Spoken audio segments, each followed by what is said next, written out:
Hey there, I'm Mike Gillette, your host, and this is the Soundscape series, 1937, Part 17, Episode 50 of When Radio Ruled.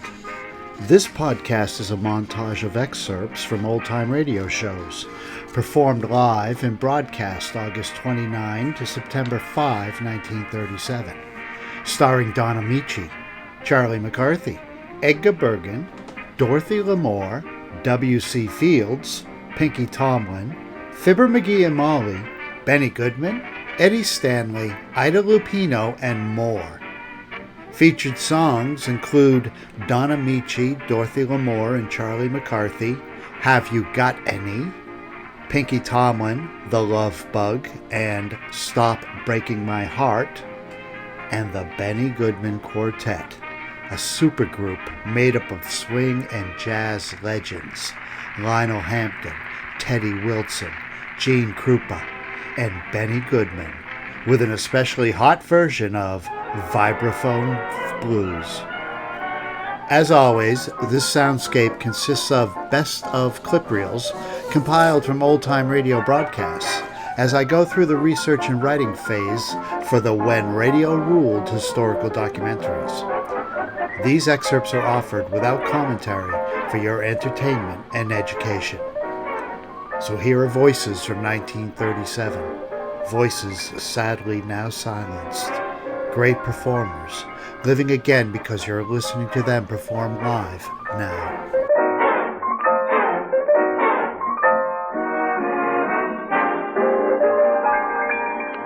Yes, this is the Chase and Sanborn Hour, and this is Don Ameche with a warm welcome from all of us. From Nelson Eddy, whose glorious voice has made him one of the best beloved singers of our day. From Public Funny Man number one, our own W.C. Fields. From lovely Dorothy Lamour. Well, aren't you going to mention Bergen? Charlie, please. Well, it never hurts to get your name in, Bergen. And, of course, from that inseparable and inimitable pair, Edgar Bergen and Charlie McCarthy. We hope you'll enjoy our show and that we can count you as friends, and, of course, friends of Chase and Sanborn. Robert Armbruster puts his welcome into music with a new tune, Feeling Like a Million. And today is the grand opening for the Charlie McCarthy and Mr. Gazzola lemonade and hot dog stand. Well, how's business, Charlie? Well, buzzing right along. You'd think it was bank night around here. Oh, Mr. Gazzolo, have you got plenty of hot dogs? Oh, bet you my life. Say, look, Charlie, how much are we going to charge you? We're going to charge you, 8 cents for lemonade and 10 cents for hot dogs. I think maybe we better sell the hot dogs for 5 cents, huh? Oh, definitely no. No, 10 cents. I think 5 cents would be better. No. All right. Tell what we'll do. We'll compromise, and we'll sell them for a dime. Oh, that's much better. Sure. You know, Mr. Gazzolo, there's an old Chinese proverb that reads, What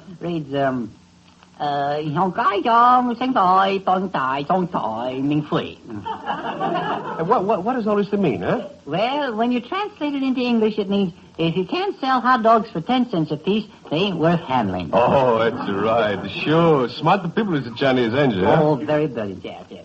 Hello, Charlie. Oh, hello, Mr. Bergen. What do you think of our lemonade stand here? See all the flowers our friends gave us? Well, aren't they beautiful? Yes, we find them amusing, yes. Do you mind if I taste your lemonade? Oh, not at all. I don't even care if you buy some. I see. Charlie, this lemonade doesn't taste as good as last week's. No? No.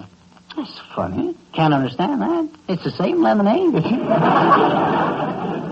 It seems a bit weak. Weak, huh? Yes. Maybe I squeezed the lemon too hard. Maybe you did. Well, anyway, Charlie, I want to buy 6 lemonades and 4 hot dogs. You do? Yes. Woo!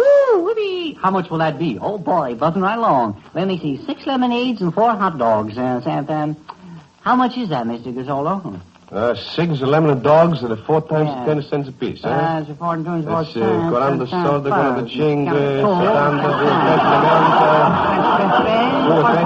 45, 2 pezzi, 60. Carry out what you can get out, yes. Are you anywhere near an answer? Charlie, I think I would have passed it. I was afraid you would. Look, how much you got? No. Now, you tell me first. What's the trouble here? Can't you figure it up? Well, it's a kind of a sticker, Bergen. Yes? Could you come back a little later? No. I'm sorry. I want 6 lemonades and 4 hot dogs, and I want them now. I see. Uh-huh. Well, you have the right to that, yeah. Let's see. Are you sure you can use that many? Yeah. No use getting overstocked, you know. No, I know. See, you wouldn't want to buy them one at a time, would you? No, I guess you wouldn't. I want them all, and I want them now. How much is it? What are you willing to pay? No. What do you mean, what am I willing to pay? Well, how much had you planned on spending? No. Whatever is right. I see. Well, we don't even know that. I'll tell you, being a friend of mine, I'll try and get your price. All right. I'll talk to my partner. All right. Gazzolo, how much is it? Hurry up. How much is it? Well, it's 8 cents and 8 cents and 8 cents. No, you can't do it that way. You have to multiply. You see, you multiply 6 lemonades times 8 cents. Yeah, but he wants 4 hot dogs. Oh, yes. Well, then you have to multiply 4 hot dogs times 6 lemonades. I'll do it myself. Carry 4. Well, I got an answer, but it can't be right. Well, what do you got then? It comes out 13 hamburgers. That can't be right.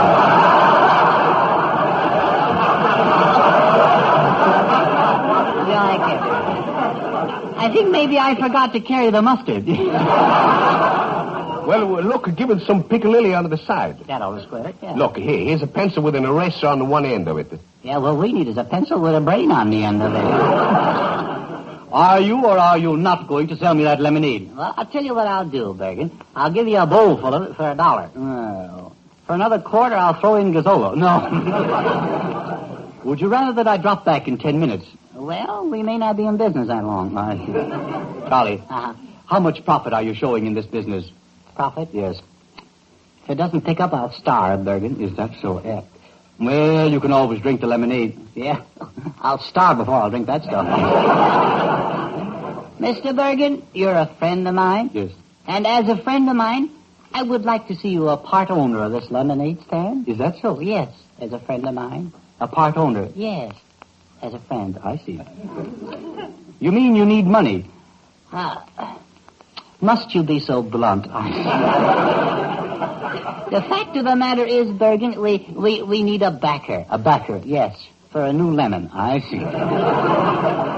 I'll make you a preferred creditor. Hmm? And what are the advantages of being a preferred creditor here? Well, the others won't know for 90 days. They won't get their money back, but I'll tell you right now. I see.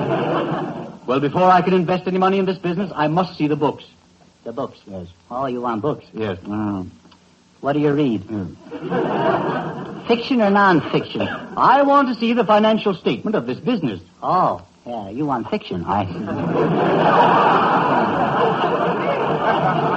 Well, there it is. It's all on one page right there. Oh, I see. Right here. Yeah. But, Charlie, this is a blank page. Blank page? Yes.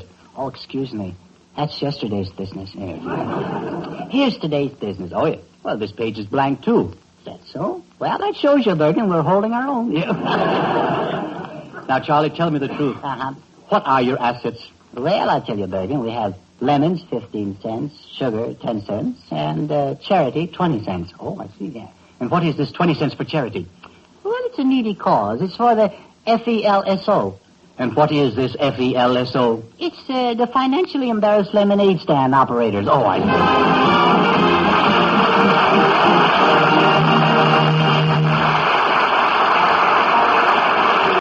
Well, Senor Eddie, how you feel now that I, Pedro Lopez, have made you happy, huh? I didn't realize you were such a bold, bad man, Don. Yeah, that was my true self coming out, Nelson. At heart, I'm a son of the wide open spaces, where men are bacon and bean eaters. You know? And Chase and Sanborn coffee drinkers. That's the idea, Nelson. For a real He-Man, the outdoors is the only life. Absolutely, Don. There's nothing like it. There definitely isn't, gentlemen. There's nothing even a little bit like it. Yeah, I thought you were a ladies' man, Charlie. Well, there is a bit of a butterfly in me, but I flit around from flower to flower, but I'd much rather be just one of the boys, you Well, know. good for you, Charlie. Yeah. Give a man a horse he can ride. And a gun he can shoot. Yippee! That's the life for me, too, boy. You know where I can get a toupee to put on my chest?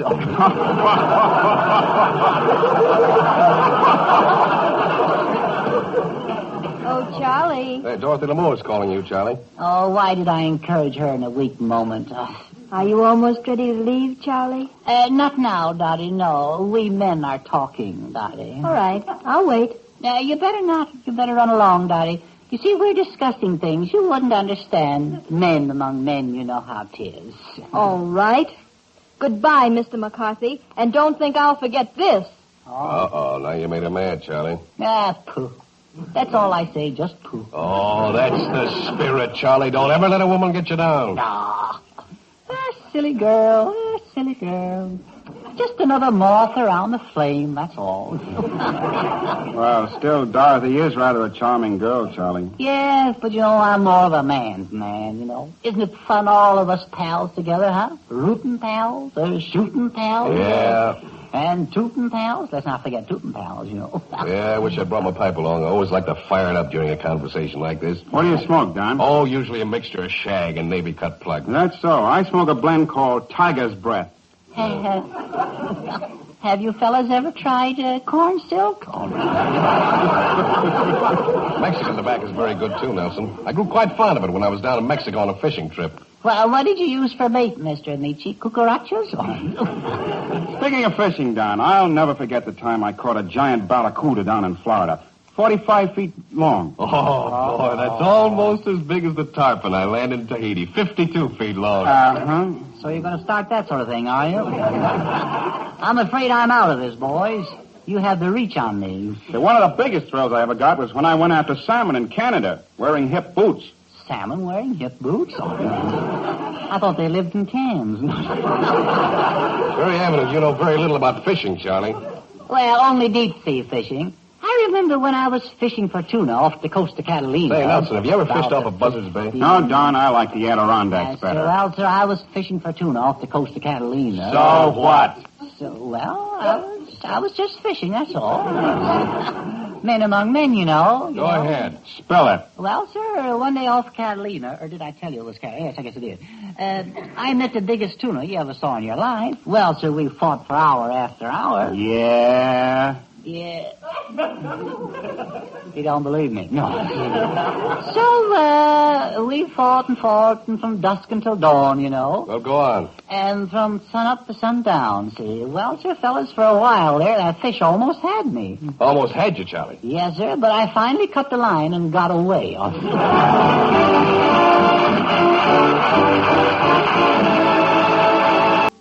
I have dreamed about romance a lot. Men like Galahad and Sir Lancelot always did the things I'd like to do.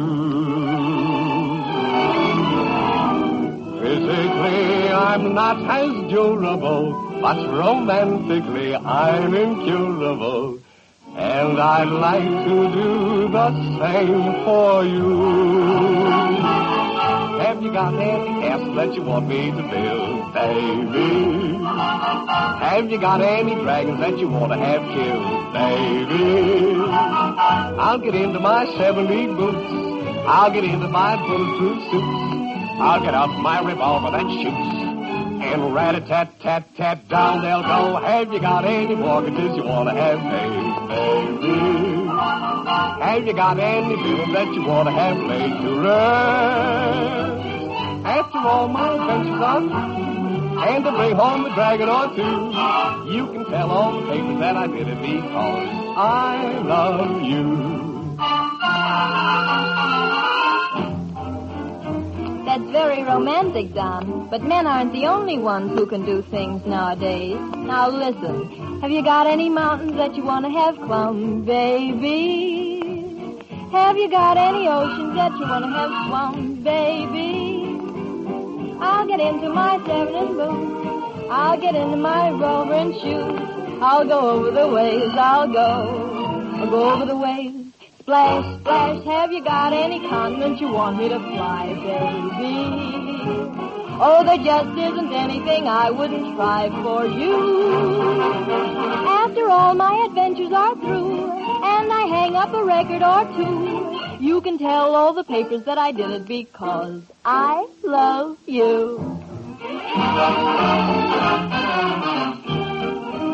Not bad, Dorothy, but the gangway for McCarthy. I got to mow down a mess of dragons. Do you know any guy that you want me to scold? Dorothy. Do you know any fields that you want to have mowed? Dorothy. I'll go out and I'll clip off his toes. I'll go out and I'll pull his red nose. I'm the toughest tall timber that grows. Boo, boo, boo, boo, boo, boo, zan, zan, zan. Have you any idea what this guy said he'd do? Dorothy. With an axe and a buzzsaw, he cut me in two for me. After I take a year off to spill all the moonshine he's left in his still, you can tell all the papers that I did it because love Bill.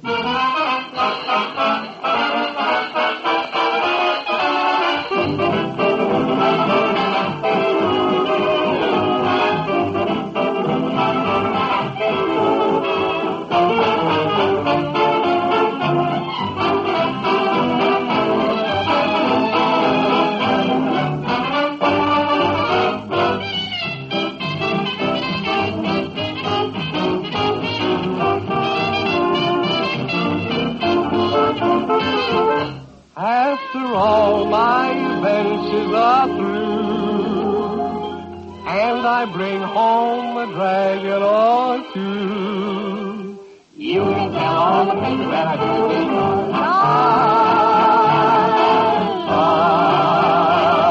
because you.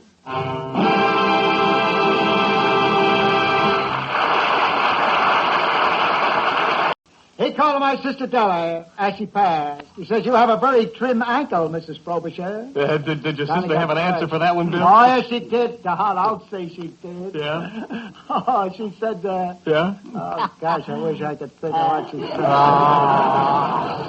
Oh, it was awfully funny, though, Don. She's marvelous at repartee. Yeah. Did I ever tell you the joke Sister Della always used to tell about Sambo and Rastas? No, Bill, you never did. Yeah. It's a very comical Southern story, Don. It's a very funny joke.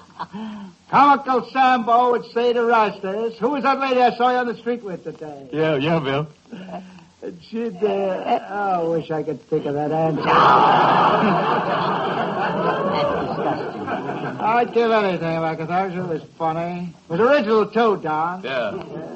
Who was that lady I saw you walking on the street with today? Well, go ahead, Bill. Who was that lady I saw you walking on the street with today? Oh, you know the gag, eh, Don? No, I don't know the gag, Bill. I'm merely repeating what you said.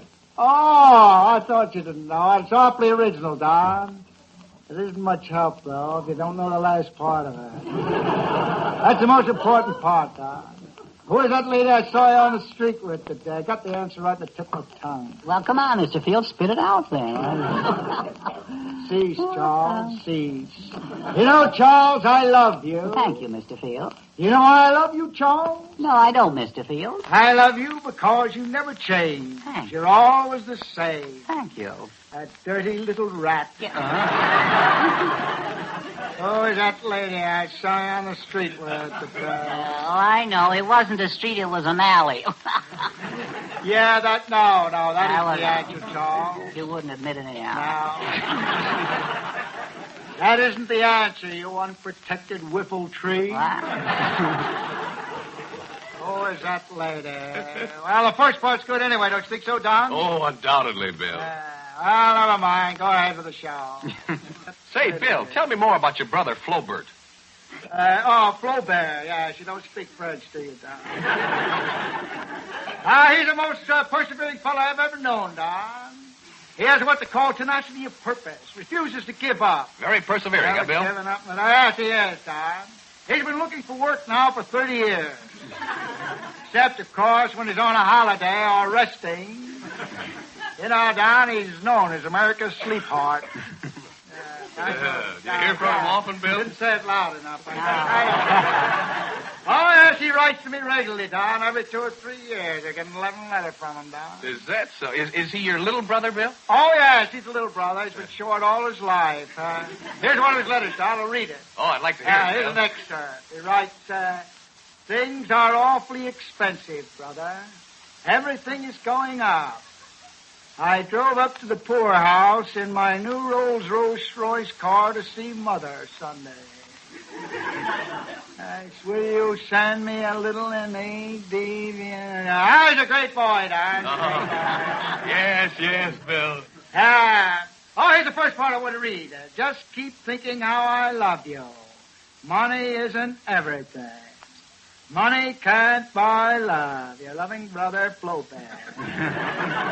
You know, it's funny, Bill. I had a brother about the same way. Oh, is that so, Don? Yeah, he's up early every morning looking for work, goes to bed between 7 and 8 every night. Must be an awfully large bed, Don. Yeah, okay. All right. Have you got any other brothers, Don't Bill? play, don't explain them. Oh, yes, I got another brother visiting me now, dog. He even brought his skis with him. Skis in August, Bill? Yes, that's what I said to him, Don. Skis in August. I said, dear, Walter, dear. Walter. His name's Walter. He hates to mention the name Walter. I said, Walter, dear, I said, we won't have snow out here till after New Year's. Yeah, what did he say to that, Bill? Oh, he says, that's all right, brother. I can wait. Very nice. He'll wait for everything. Yeah.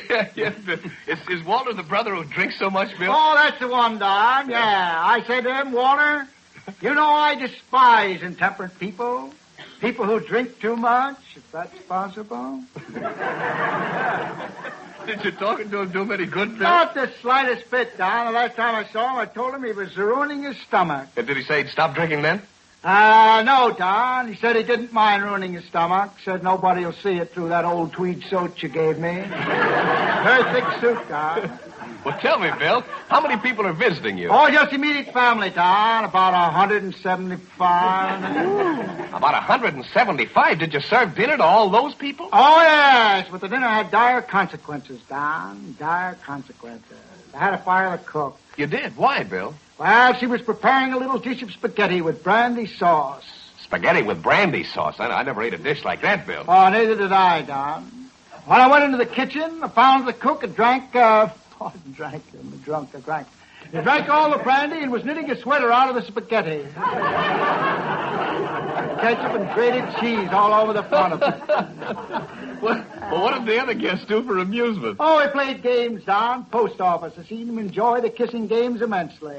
Were you kissed, Mr. Fields? Yes, my diminutive little charm. Someone kissed me on the chin just before the party broke up. Oh. I was asleep when I went home. Seemed like a dream.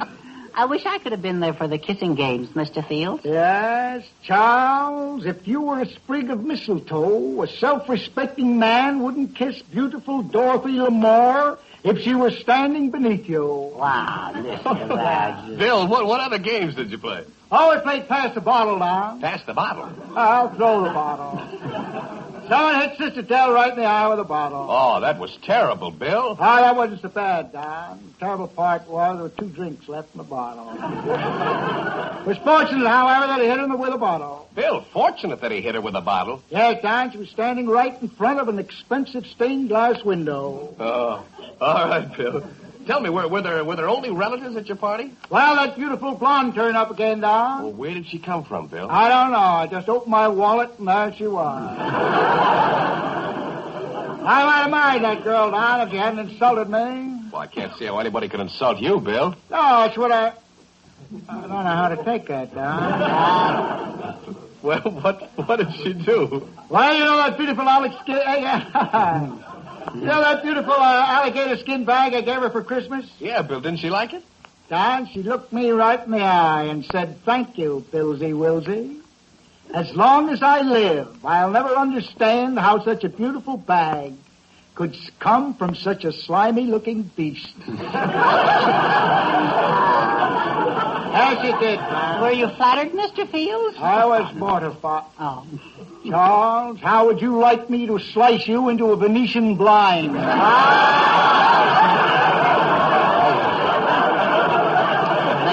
blind.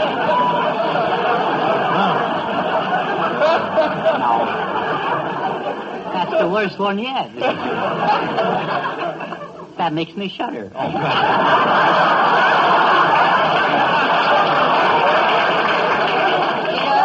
Very good, Charles. Very good. You've got blonde hair, too, Mr. Fields, haven't you? Where did you get it? I grew it, you sap. Oh. Are you Swiss, Mr. Fields? If I was a Swiss, Charles, I would have made a cuckoo clock out of you weeks ago. And before we all go cuckoo, thank you, Edgar Bergen and Charlie McCarthy, and thank you very much, W.C. Fields.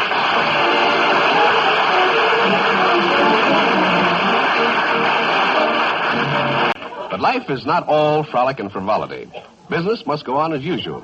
And one of the most important people in any business firm is the person who's known as the buyer. Yeah, if you can get credit, yes. No, cash, Charlie. The buyer must get the highest quality materials at the lowest possible prices. As example, something for nothing? Yeah, that's a broad example, Charlie. But in any home, the success of a housewife depends on knowing a great deal about everything she buys. Uh-huh. And she who knows not and knows not she knows not, knows nothing. Avoid her, huh? Quiet, Charlie. So I'm sure everyone listening will be interested in this important information about coffee. Oh.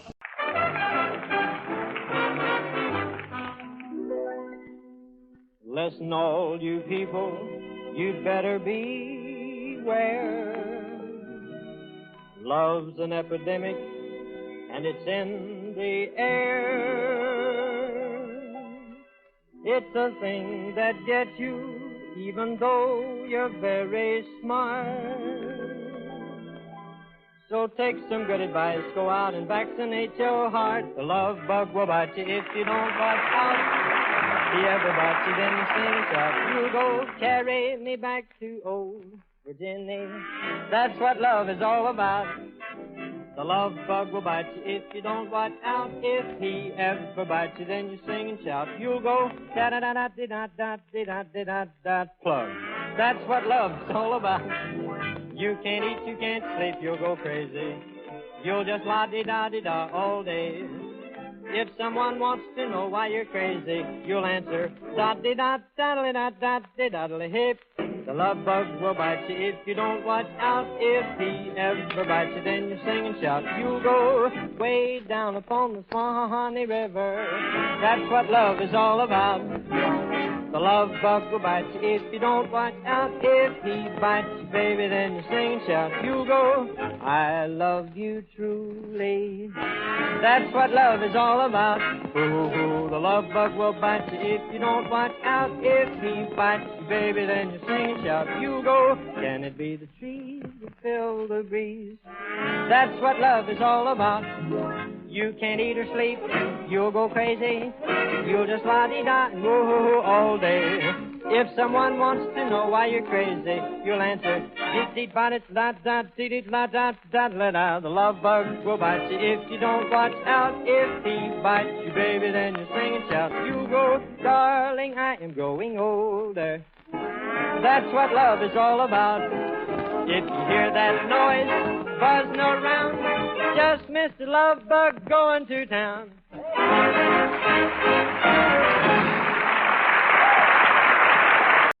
One half hour from now, from 10:30 to 11 p.m. Eastern Daylight Saving Time, the Columbia Network will present the curtain calls of its 1937 Shakespeare cycle. This program, originating in both New York and Hollywood, will present informal interviews with many of the stars and people who have joined Columbia in making its 1937 Shakespeare cycle possible.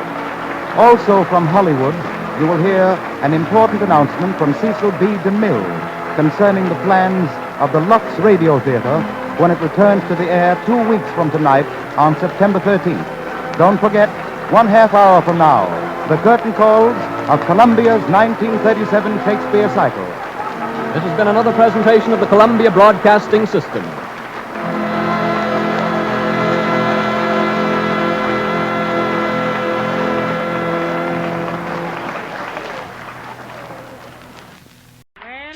Certainly got a lot of nerve trying to get another job on this newspaper. Oh, but this job will just be temporary. You never had one that wasn't. I got a chance to make a name for myself on this thing. You made a name for yourself on that last job here. And did I ever blush when I heard it? Okay, you can talk to our boy, see? But not too much, see? He's got to rest up for the fight, see? This ain't a training camp, Molly. It's a CCC camp. Well, how do you feel now, dearie? Did it hurt you to be knocked out? Who, me? Why, shucks, no. I can take it. Why, I used to be the premier pug of Peoria when I was a lad. Mitmaster McGee, I was known as in them days. Oh, my. Mitmaster McGee, the mighty magnetic mauler of the middleweights, merrily moving magnificent muscles, making monkeys of mean mugs, master of modern methods, and making mincemeat of mediocre mastodons from Manitoba to Miami.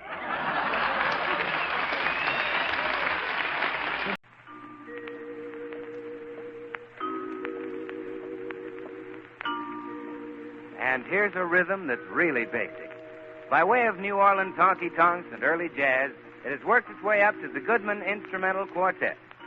Vibraphone Blues, by courtesy of the Board of Trustees, Doctors Hampton, Wilson, Krupa, and the Professor.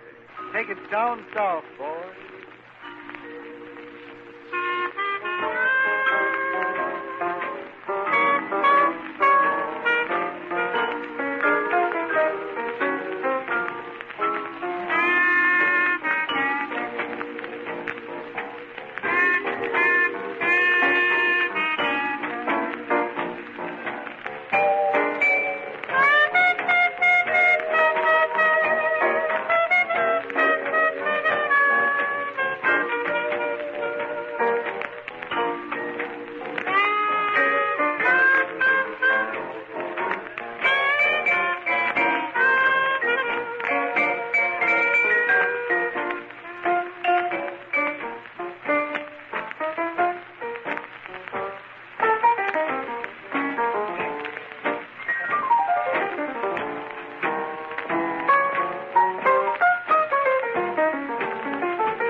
And now, Lionel, will you do some enlightening on this subject? Now, if the blues was whiskey, I would stay drunk all the time. Now, if the blues was whiskey, I would stay drunk all the time. And if I get drunk, I would leave you behind. I'll leave you behind. Now swing it, Mr. Goodman. Playing a long, long time.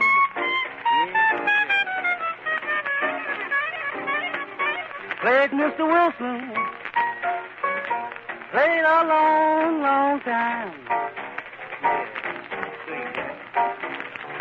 And when Mr. Krupa beats those riffs, he don't let you down. Yes, yes.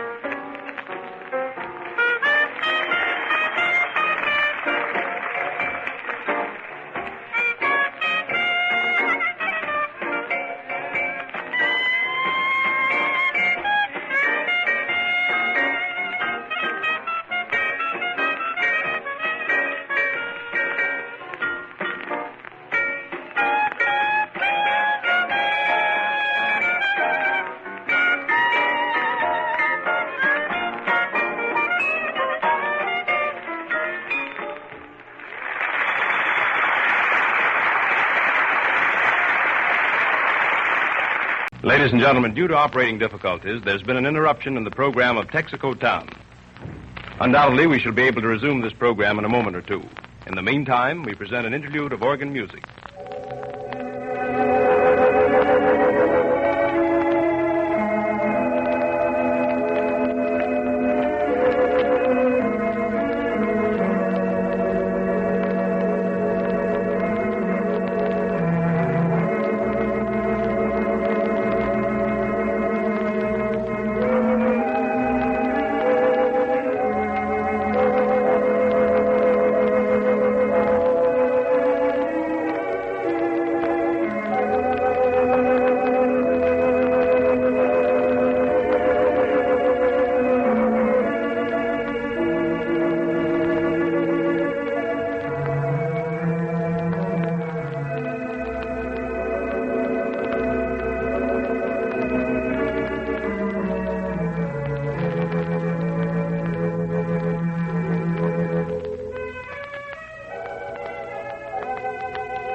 The operating difficulties, ladies and gentlemen, which necessitated our discontinuing the program of Texaco Town, sponsored by the makers of Fire Chief gasoline, have now been cleared, and we return you to Los Angeles, California.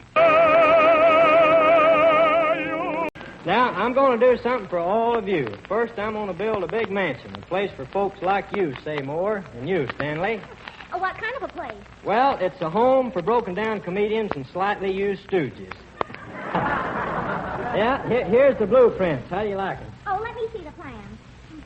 What does that mean, applause room? Well, it's to keep you from being lonesome. You walk in the room, tell some jokes, press a button, and a phonograph record applauds for you. You tell jokes and then hear applause? Say, that sounds like a real novelty. It would be to you.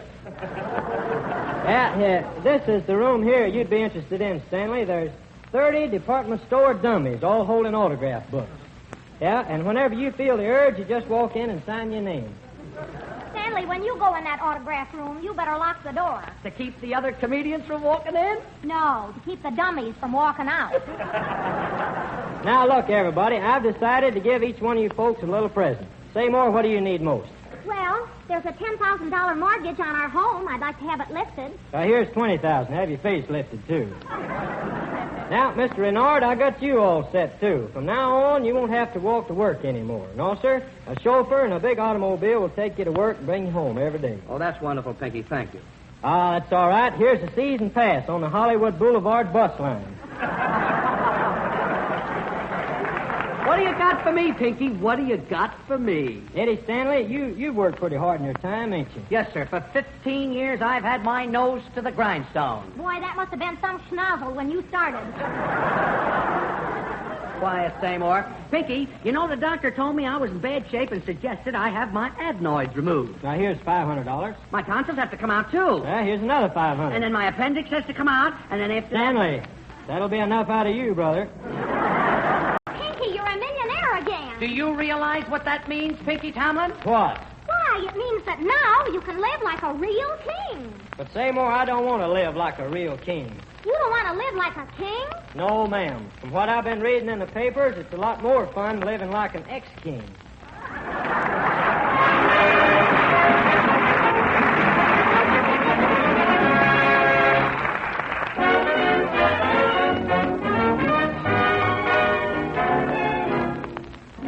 What's the name of this game we're playing?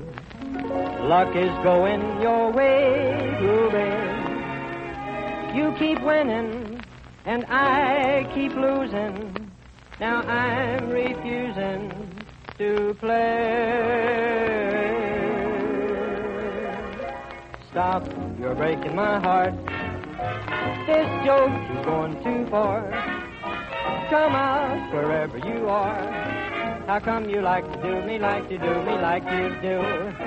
Stop, you're driving me wild. It's tough, you take it and grin. And how you're rubbing it in. Because you know that I'm in love with you.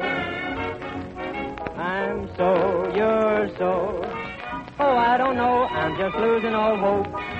You're much, too much. I'm just about at the end of my rope, so stop upsetting my cart. Look out, I'm starting to burn. Oh, the worms will certainly turn. If you don't stop breaking my heart.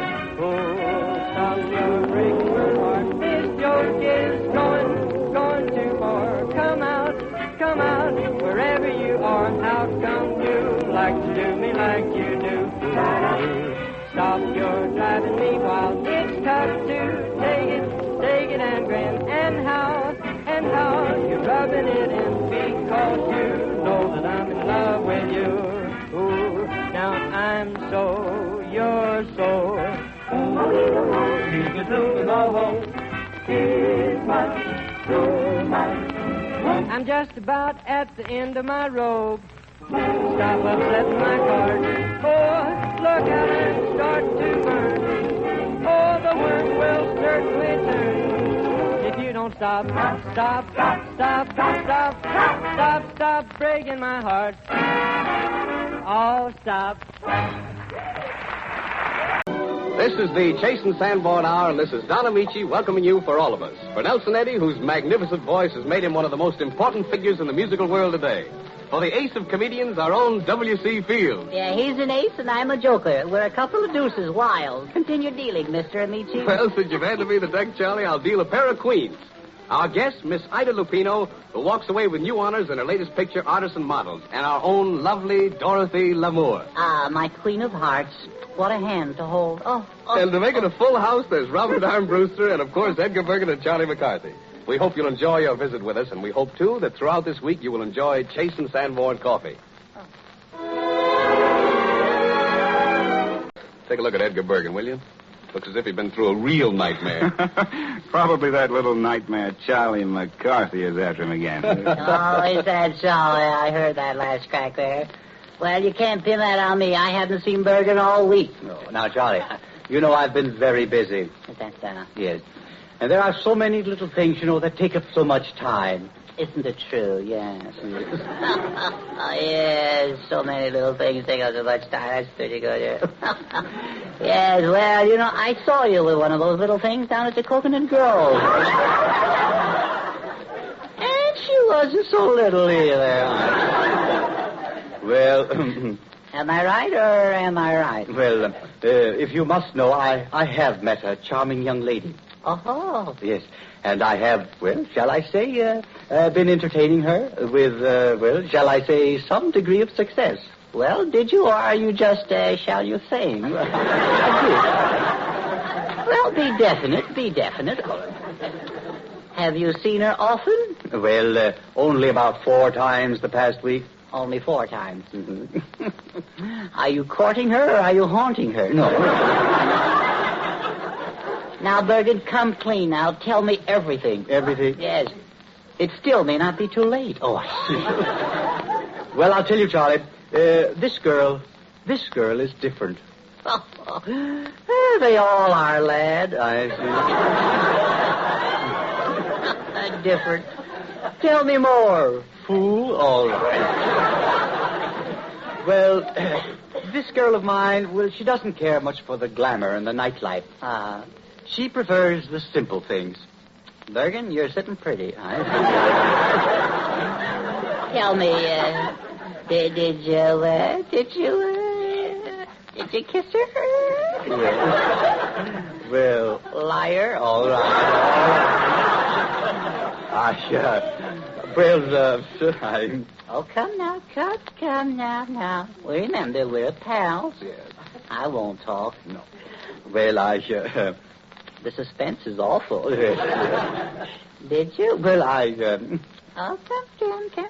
Well, what business is it of yours? Oh, so you couldn't kiss her, huh? Well, after all, why should I? Why should you? That's too much for me. That's too much. After all, it's being done, Yes, I suppose so. Charlie, you don't seem to be able to appreciate the cultural influence woman has on man. Uh-huh. Woman is like a delicate flower. Delicate flower. Bergen, you don't get around much, do you?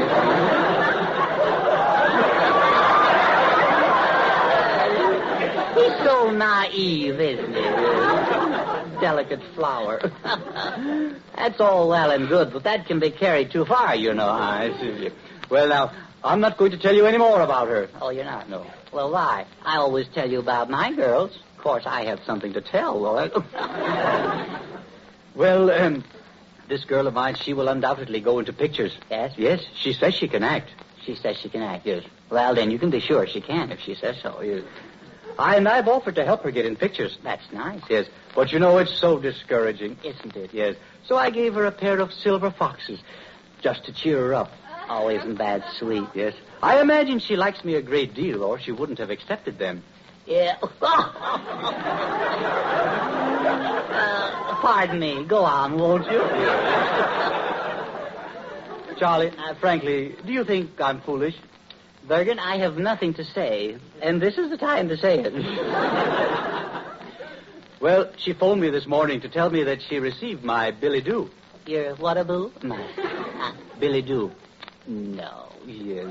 Oh, isn't that sweet? What's a billet-doux? Well, it's a letter. Oh, a letter? Yes. Now she calls it a billet-doux. Later on, it'll be called Exhibit A.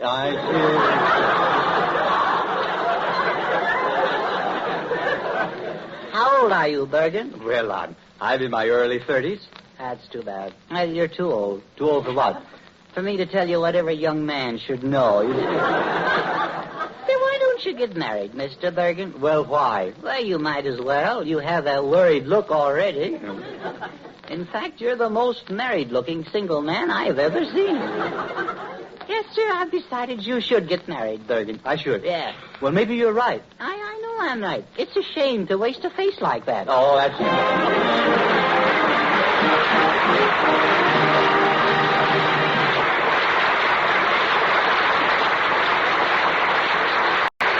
Thank you, Ida Lupino. You certainly make a charming baroness.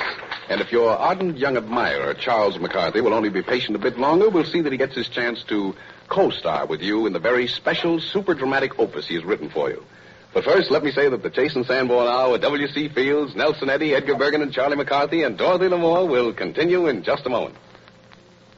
Spies to the right of us and spies to the left of us. It's getting to be a habit around here. Say, I hear you've written a play about spies, Charlie. Yes, I have, Don. What do you call this play about spies? I call it, Spies. It's one of those tricky titles. Good, eh?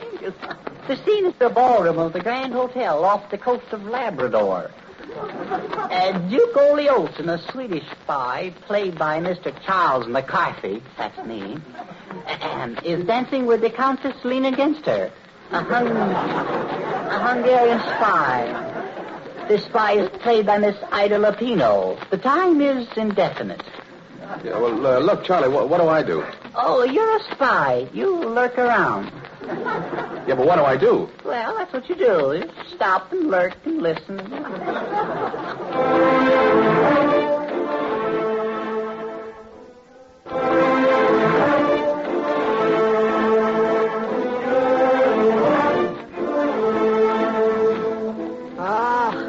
You dance divinely, Duke. Yeah, well, you ain't so bad yourself, Countess. The music is divine, is it not? Yeah, it is that. It's the cats, especially the violin. Oh, that song, always it makes me think of my homeland. Yeah, me too, Countess. And never get tired of hearing the Blue Danube. Did you hear that? What is it? I think I heard a spy spying. Tell me, who are those three gentlemen wading in the punch bowl? Well, if they're wading in the punch bowl, they ain't no gentlemen. Oh, those three. Well, they are three German spies. That's hair falling and hair tonic and hair today and gone tomorrow. Behind them is their superior. That's a Baron Nelson von Hede.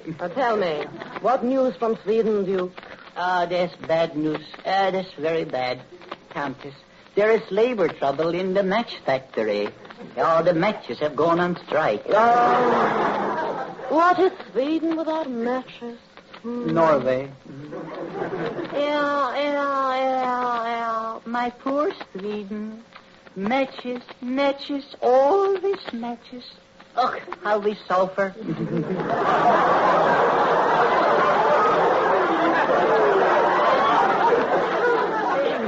But there is no time to waste. We must get the papers. For Sweden. For Hungary. Quick, let us hide in the butler's pantry while no one is looking. Harry, dear. Area. Alone at last, eh? They'll never suspect we're English. We're safe here, my lad. Safe as a bug in a rug. Oh, it's a bit all right here. Oh, yes.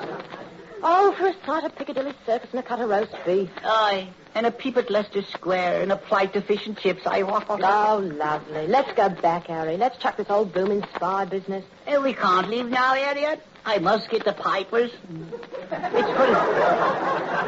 It's for England, old gal. Yes, for England. Yes. Come in. Welcome and greeting, Baron von Hede. You're right on time. We never expected you. Also, are you the Duke von Ole Olsen? Yeah, sure I am. On the Fräulein is Countess Lena Genster? I am. Well, I know who I am, so that's that.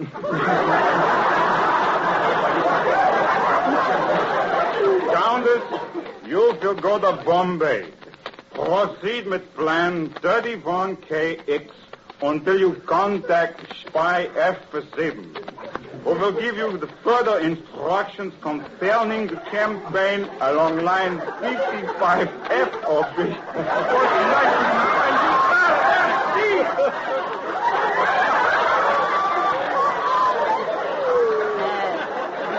You got pretty deep into that line. That's reduced from 98.50, but still 2 pair of pants. Nun, it's dot clear? That is clear. Ausgezeichnet. Keep in touch with me. Auf Wiedersehen. No, Chechanya. Skull. Sure he's gone, Pat. Faith and so he has, Bridget. Yes. Mm-hmm. Sure, and now we're Irish spies, my darling. And faith and so we are. Yes. Sure, and we have to get the papers, Pat. Faith and so we do, Bridget. Sure, and it's for Ireland. Faith and so it is. So sure. Faith. Entrez-vous, monsieur. Who is this? I am Don Carlos Ameche. Carlos. Yeah, well, I heard you the first time.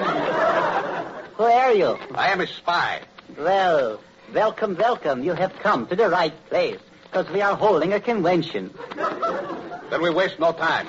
I bring the bombs. You, Count, will place your bomb on the banks of the Mississippi Wabash. Yeah, senor. You, senorita, you explode your bomb on the banks of the Mississippi Hudson. We'll never get to the Mississippi. Yeah. But do I pick on the bank, senor? I hate money. Proceed with your tasks. Adios. Tally-ho. Scaram.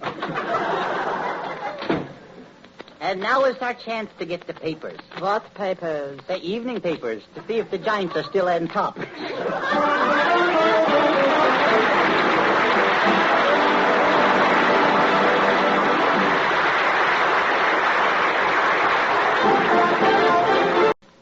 Well, Bill, how's every little thing? I never pay attention to any little things, Don, excepting Charles. Why, don't you like Charlie, Bill? Oh, he talks too much when Bergen's around. When he's alone, he doesn't open his mouth. Hello, Toothache. Hello, Mr. Field. Swamp Root, I thought I plowed you under last week. What's the matter? Don't you love me, Mr. Field? Yes, I do, Charles. I was going to buy you a little present today, a coat. Oh, what kind of a coat, Mr. Field? Coat of paint. Oh. I've always thought a shellacking would do you good.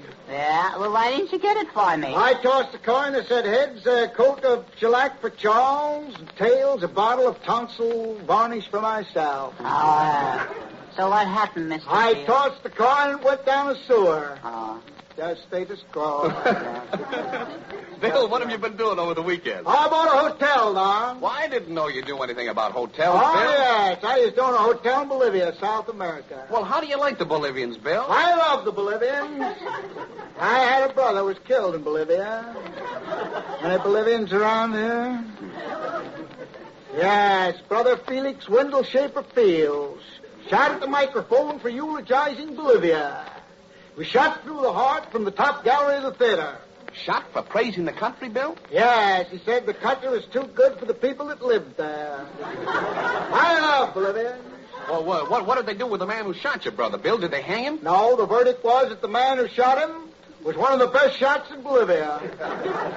Boy, I don't think I'd care so much for the Bolivians if they do things like that, Bill. Don't stand so close to me when you talk that way, Don. I love Bolivians. What was that?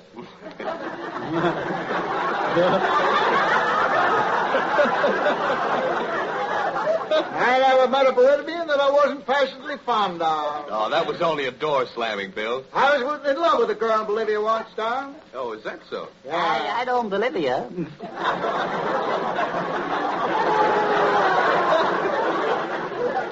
Charles, you're nothing but a tease. Did you ever marry the girl, Bill? No, she's snoring asleep, Don. In fact, that was her name, Sonora. Do you love Bolivians better than me, Mr. Fields? Yes, Charles, I love Bolivians next to you. I wish there were a couple next to you right now. Well, would you like to go to Bolivia again, Mr. Fields? How would you like to get down to the sawmill and play hopscotch among the buzzsaws? Bill, Tell me more about your hotel in Bolivia. How did you operate it? Oh, we operated on the American and European plan, Don. We really ran the hotel on the American plan, but the guests paid off on the European plan.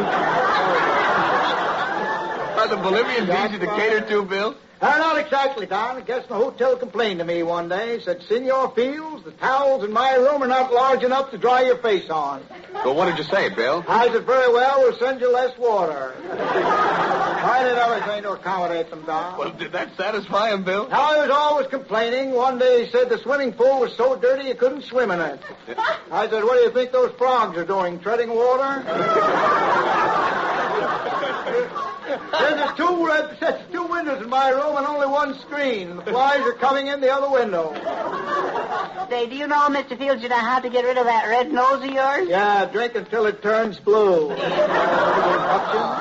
Go ahead, Bill. The flies were coming in the window without a screen in it. Yeah, I said, well, take the screen out of the window that they're not coming in and put the screen in the window that they are coming in. Very stupid, some of those fellows. Yeah, I agree with you, Bill. Yeah. I love Bolivia. What was that, Don? Nothing, Bill. Just another door slamming. Oh, lock those doors, will you? Same fellow fell asleep one day, Don. The flies crawled over his nose. One great big green bottle fly flew in the window, sit down on the end of his proboscis and bit him. Yeah, well, what did he do then, Bill? I put his hand up with his face, brushed his nose, and said, just for that, you all get off. You know the right, you know it, yeah. Wasn't that the hotel you ran right next to a bowling alley? Yes, it was, Charles, but it was so quiet you couldn't hear a pin drop. He's crazy. You're full of ticks, Charles. How would you like me to split you three ways into a tripod?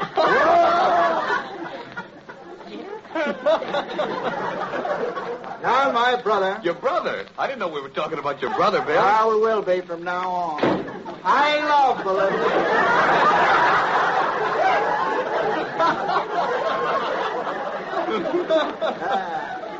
I'm going to keep that door shut. Go ahead, Bill. One day, going out the rear of the hotel, Don, to milk the elk. Milk the elk? Used to keep an elk there, Don. Cow's eggs boiled in elk's milk smothered with Bolivian onions is one of the rare delicacies of Bolivia. Oh, yeah. Go on, Bill, go on. On the way to milk the elk behind the hotel, I saw Chief Okeechobee of the Appalachia Cola tribe. That's quite a long name, That Bill. was a tough one, too. Just a nickname, Don. Chief says, howl, pale face, all but the nose. Funny face. Quite a kidder. I said, and how, Okeechobee? The squirrel was sitting under a tree feeding her papoose. She fell asleep, and the baby started to cry. Rattlesnake approached. Oh, rattlesnakes are horrible, Bill. Oh, no, not Bolivian rattlesnakes, Don. They're full of intellect and the milk of humankind. Is that so, Bill? Yeah, the rattlesnake shook its rattles and amused the young papoose to prevent it from crying and waking its mother. The snake even took its tail. He even stuck its tail in the baby's mouth so the baby could use it as a pacifier. Did it?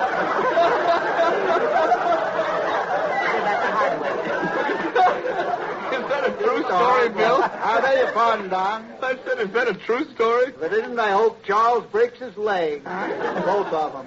Oh, Bill, but you forgot to tell me about your brother. Oh, yeah, thanks, Don. I inherit some of my absent-mindedness from him. Well, what was this brother's name, Bill? Oh, I'd answer any name, Don, and stand without hitching.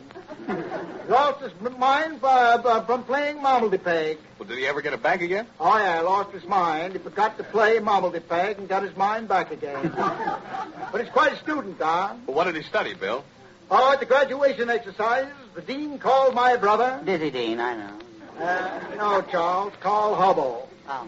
He said, wipe the gum out of your ears, will you? Dizzy Dean called my brother out. Out where, Bill? He called him out at second base. What am I talking about? You're talking about your brother, Bill. Oh, thanks very much, Don.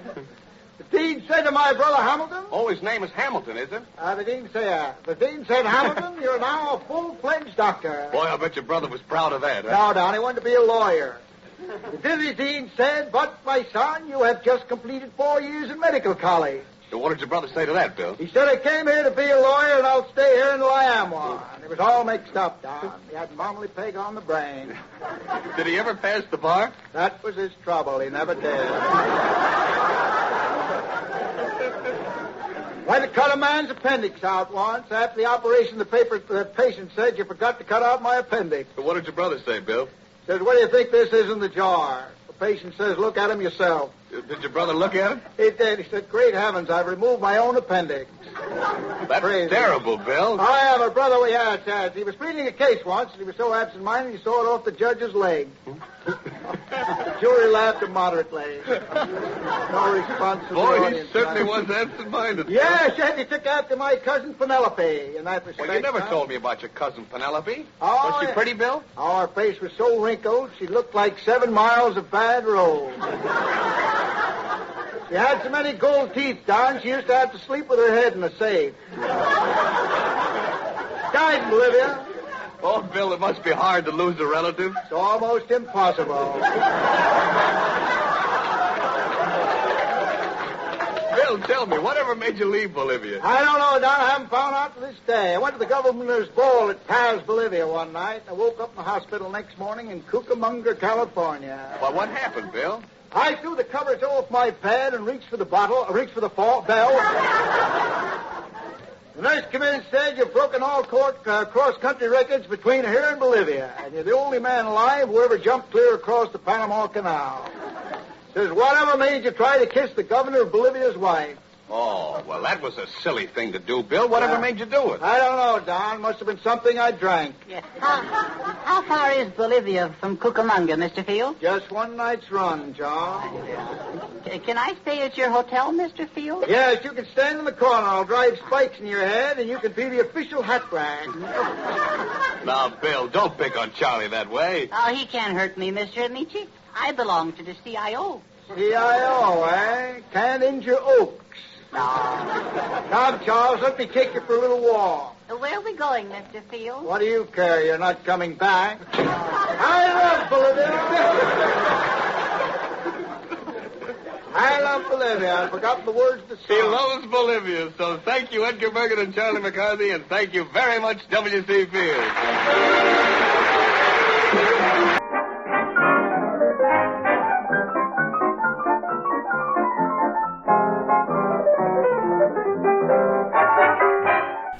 Thanks for listening to 1937 Part 17, the Soundscape's audio montage series number 26, from When Radio Ruled. I'm Mike Gillette, your host. When Radio Ruled in the Soundscape series of Before TV Productions. Copyright 2022.